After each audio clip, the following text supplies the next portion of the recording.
And I spoke to Michael Strong, the Director of Police Integrity, about the issue. Michael Strong, do you believe that the current system where police investigate their own when it comes to deaths associated with police contact is a system that should be in place, or should it be reformed?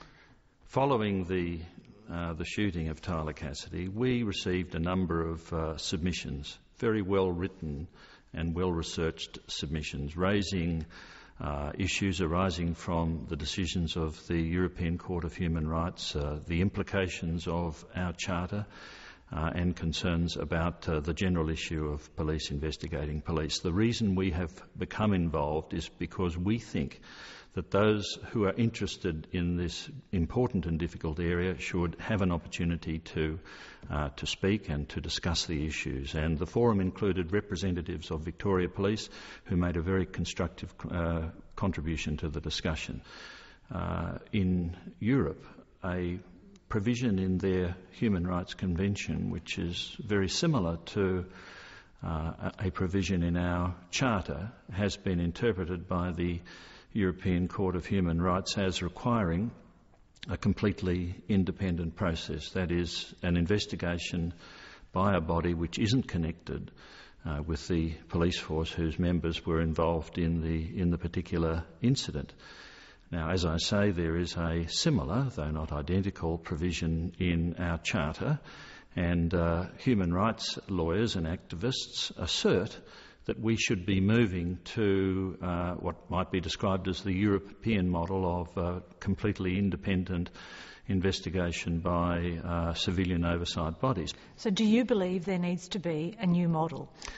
I don't have a firm view about the matter, and I'm anxious not to form a view without having further dialogue with the many parties who have an interest in this matter, and that's the reason we convened the forum last week. But you'll have to make recommendations, won't you? No, I don't think I will. I think what we will do is produce a research paper, a document which will put the issues to government, and government in time can consider whether changes should be made. Whether such changes should be made at the end of the day will be a matter of government policy. So you won't make any recommendations, you will leave it up to government to decide whether or not there should be changes to the way we may make some recommendations about how the present system can be strengthened, and we will certainly raise in our research paper some of the issues that have emerged in our consideration of the broader issue. But whether there should be any significant change in the present framework is a matter of government policy. You mentioned the Tyler Cassidy case. In that case, the family asked that the OPI take over the investigation. You refused that request. Why? Well, there are a number of difficulties about the OPI investigating these matters. The first is that I don't have the power, nor do I seek the power, to direct police to stand aside in a case of this sort so that the investigation can be undertaken by the OPI.